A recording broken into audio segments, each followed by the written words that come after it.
They caught us slipping. We didn't expect it to happen on this Friday, but it did. Tua Tagovailoa signing his major extension with the Miami Dolphins, 4 years, $212 million. And the man reporting on that, though from afar, because they caught him slipping as well, NFL Nation's Marcel Louis-Jacques, who covers the Dolphins and is gracious enough to join us on this Friday. Marcel, what's happening, Doc? Man, it definitely caught me by surprise a little bit. I can't say slipping up because we had two things ready to go. Man, I think we had everything published within 5-10 minutes. Yeah. So I think we're proud of that. But, man, I knew this was good. As soon as I got on the plane, I was like, man, I know this is going to happen today. Well, I know it's going to happen today. Look, it caught you on the plane. It caught our guy Cam Wolf with the NFL Network on the plane as well. It just was. It's one of those things where you couldn't time it up, but could it have come at a better time for the Dolphins 3 days into camp here? And also on top of that, with a guy like Tua, who one of the biggest questions I've been getting all summer is, well, why don't they just let him play on the fifth-year contract or fifth-year option? Why don't they just franchise him and do this, that, and the third? You know Mike McDaniel well. You know Tua and his representation well. They were never going to go that route, right?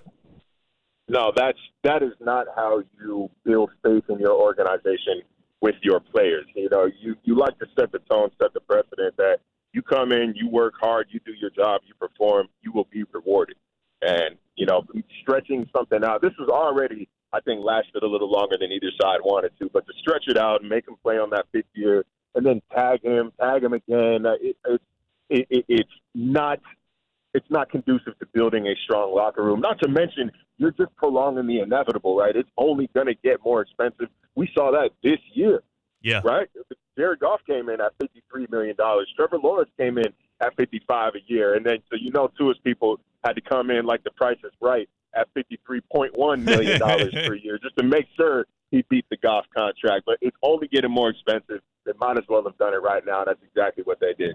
Now, take us behind the curtain right here, Marcel, because you're right. Y'all got this up on ESPN.com like minutes after it happened. I'm guessing the bulk of the story that you pinned for .com was already set in stone. You just had to get the details of the contract and plug it in. Like I see the Marino notes in here. Of course, you talk Tyreek Hill and Jalen Waddle. Like how much of this stuff was already in the can waiting to get fired off?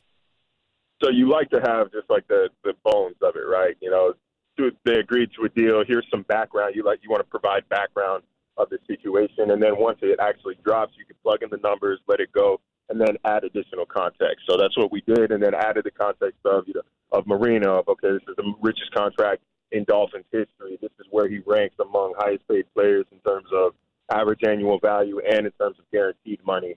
And so that's how it goes right there. You want to be able to have something up fairly quickly so that, you know, it helps you not swim. And you know how it works, man, with breaking news. You know, when something hits, there's that like 5 to 10 second window where like your head spins a little bit. Yeah, okay, where do I start?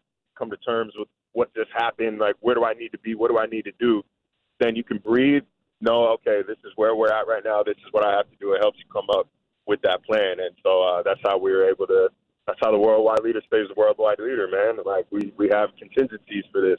Straight like that. And that's how the Dolphins, at least they keep that offense in a consistent place, and they will be competitive. Marcel Louis-Jacques joining us right now, NFL Nation reporter for ESPN, covering the Dolphins, and also has been covering this Tua extension all summer long. It's happened today. He gets $167 million guaranteed and $53 a year. For you, Marcel, when you look at where the Dolphins stand right now, both defensively, offensively, and now with Tua as their leader, how much closer does this get them to actually contending in the AFC, being able to snap that longest streak, the embarrassing 24-year mark of not winning a playoff game since 2000? Like, is there any more confidence now around that organization that this can get that done?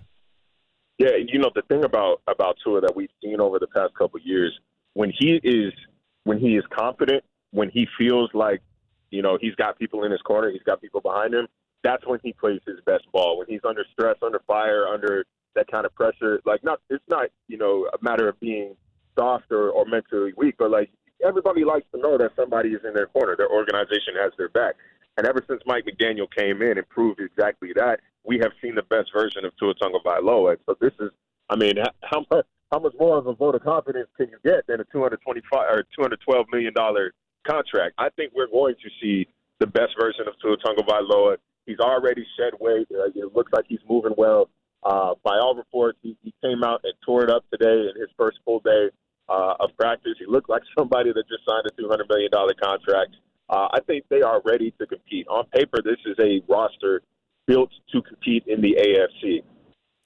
But talent is never the issue with Miami, right? Like, it has been performance late in the season. Can you get it done in December? I think their record's like 2-6 under Mike McDaniel the past 2 years in December or later. That's not going to get it done. That's not how you win a championship. So if they can get over that late season December hurdle, I think the sky is the limit for this Miami Dolphins team. Now you used to cover the Bills, right? And now you've been this is year 3 going on covering the Dolphins? It's year 4, actually. Year 4. Time flies. Time really flies. Man. when you're having fun there. The late season stuff, right? The cold weather games, the inability to perform against playoff teams. How does that get fixed? Is there any feeling around how that can be turned in the right direction, or is there any moves they did this offseason to give themselves more confidence? Because it does feel like this is a similar version of what the Dolphins were last year. And if we are to believe that, then the things you just talked about, the ailments that have hurt them down the stretch in the season, like, how does that even go away? Yeah, it's one of those things where the only way to do it is just to do it, right? Like, the way to ride a bike is to learn to ride a bike is to go ride a bike. I think the first step is recognizing that there is an issue. And by all accounts, it's something that Mike McDaniel has repeatedly taken accountability for and acknowledged that, like, this narrative exists because we have allowed it to exist. Like, the only way for us to change this narrative is to start winning these games and start changing the narrative ourselves. It's completely within our control. We hear him say that over and over and over again. I think one critical addition that they've added in on the defensive side of the ball is safety Jordan Poyer. There's a lot of conversation about how much gas does he have left in the tank. By all accounts, he is fully healthy right now. It's not something that he's been able to say going into the past few seasons up there in Buffalo. He's home. So there's a mental aspect of knowing, like, I don't have to leave my family to go to work anymore. I can just drive right down the street. I'm not over here renting a house and flying them up on the weekends and so on and so forth. So there's a level of comfort there. He's not going to be relied on to do a whole lot. There's a 3-safety rotation. I think that, he and Marcus May will rotate in with each other.